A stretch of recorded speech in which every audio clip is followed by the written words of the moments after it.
Okay, hello everyone in the Comm Ethics class. I'm David Gracon, and just a little introduction. I'm an assistant professor of integrated media here at Gonzaga University in my third year here. I've been a college professor for over 20 years, and I have a PhD from the University of Oregon in media studies. I'm originally from Buffalo, New York. Not sure what else I should say in an introduction, so I'll just get to beliefs, values, and principles as a key part of this assignment. And I think key beliefs, values, and principles I have are equality and democracy, rule of law and the value of that, challenging authority, power structures, oppression, exploitation of people,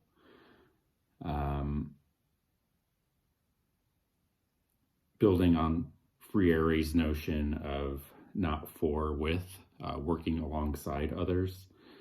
So where did these core beliefs come from?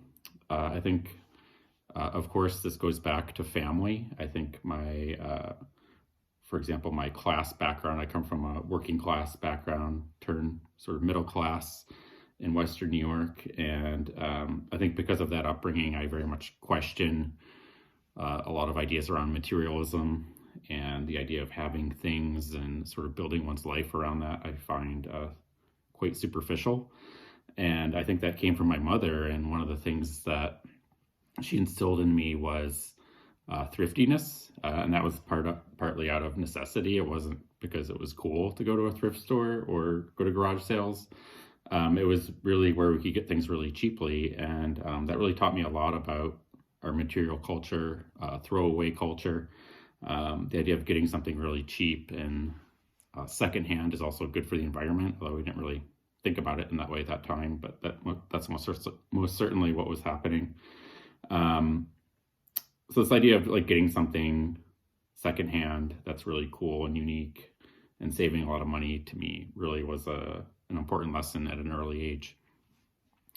As a teenager, I discovered punk music.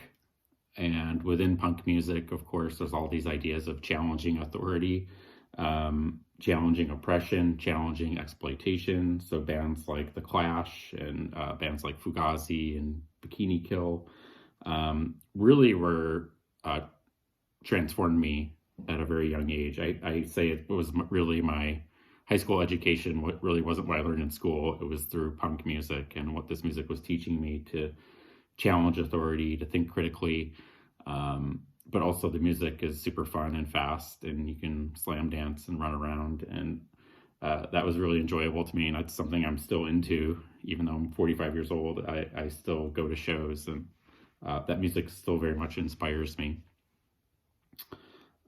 Next, I'll talk a little bit about I was a Fulbright scholar in Ukraine for a couple years ago.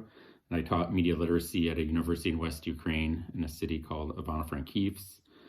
And one of the things that really stuck out from that experience was the amount of corruption in that society. And it made me really think about how important rule of law is and that you have rule of law. Because if you're in a society where there isn't rule of law, that society doesn't have much meaning. That society is really kind of aimless, and there's a really deep cynicism and distrust of all authority.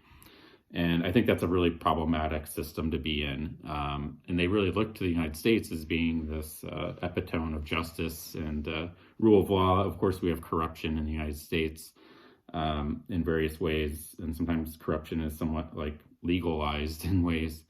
But nothing compared to what's happening in Eastern Ukraine or in Ukraine in terms of corruption. And, for example, the university I worked at, like professors would take bribes, and that's a very problematic practice. And so really, what does the university mean if people are taking bribes? And, but at the same time, people were making $200 a month and they need to survive. So it's like a very complicated issue.